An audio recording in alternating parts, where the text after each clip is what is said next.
తెలంగాణలో అందరికంటే పృథ్వీను చూస్తే సంతోషపడే వాళ్ళు ఎవరు తెలుసా? చెప్తారా వాళ్ళ నక్కలు?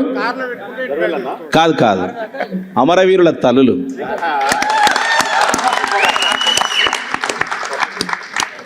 పృథ్వీను చూసిన తర్వాత ఆ అమరవీరుల కళ్ళల్లో అందరూ శాలువలు కప్తారు, సన్మానాలు చేస్తారు. మీ కొడుకు ఇచ్చేసి గొప్పగా అజ్జేసి అంటారు, తర్వాత పట్టించుకోరు. వాళ్ళ అవసరాల కోసమే శాలువలు కప్పి సన్మానాలు చేసేవాళ్ళు తప్ప నిజంగా గుండె నిండా ప్రేమతో హత్తుకున్న ఆ కుటుంబాలను హత్తుకున్న ఏకైక వ్యక్తి పృథ్వీరాజ్ అని చెప్పేసి తెలియజేస్తాను సోదరులారా. అందుకనే మేము అదే ముచ్చరలో నేను రాసిన పాట విమలక్క ఆ పాట మీద నాట్యం చేస్తూ మా అంతటపుల నాగరాజన్న డైరెక్షన్లో మేమందరం, మా అంజన్న మేమందరం అక్కడ ఆ పర్యవేక్షణలో ఆ పాట వాడుకున్నాం. ఆ పాటలో మొత్తం పృథ్వన్న అమరవీరుల కుటుంబాలను తీసుకొచ్చి ఆ తల్లులను తీసుకొచ్చి ముందర పెడితే మా కంటిలో దుఃఖం వచ్చింది.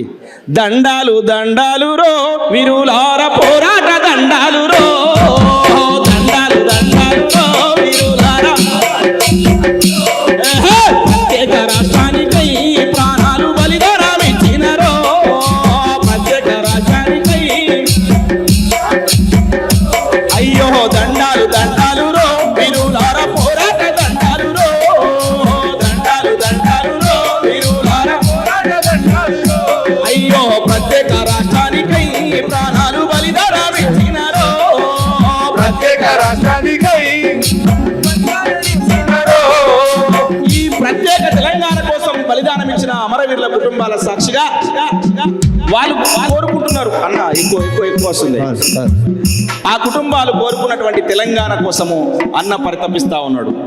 రాజకీయంగా ఇప్పటిదాకా విటలన్న చెప్తున్నాడు, రాజకీయం అంటేనే చాలా మందికి బురద లాంటిది. మరి ఆ బురదలో దిగి బురదను సాపు చేయాల్సిన అవసరం ఉన్నది కదా.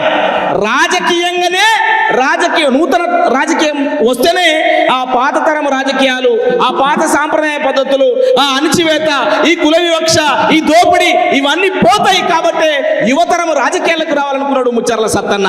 ఆ కోరిక నెరవేర్చడానికి ముందు బాటలు నడుస్తున్నాడు పృథ్వీ అన్న. కొట్రా సపర్లు.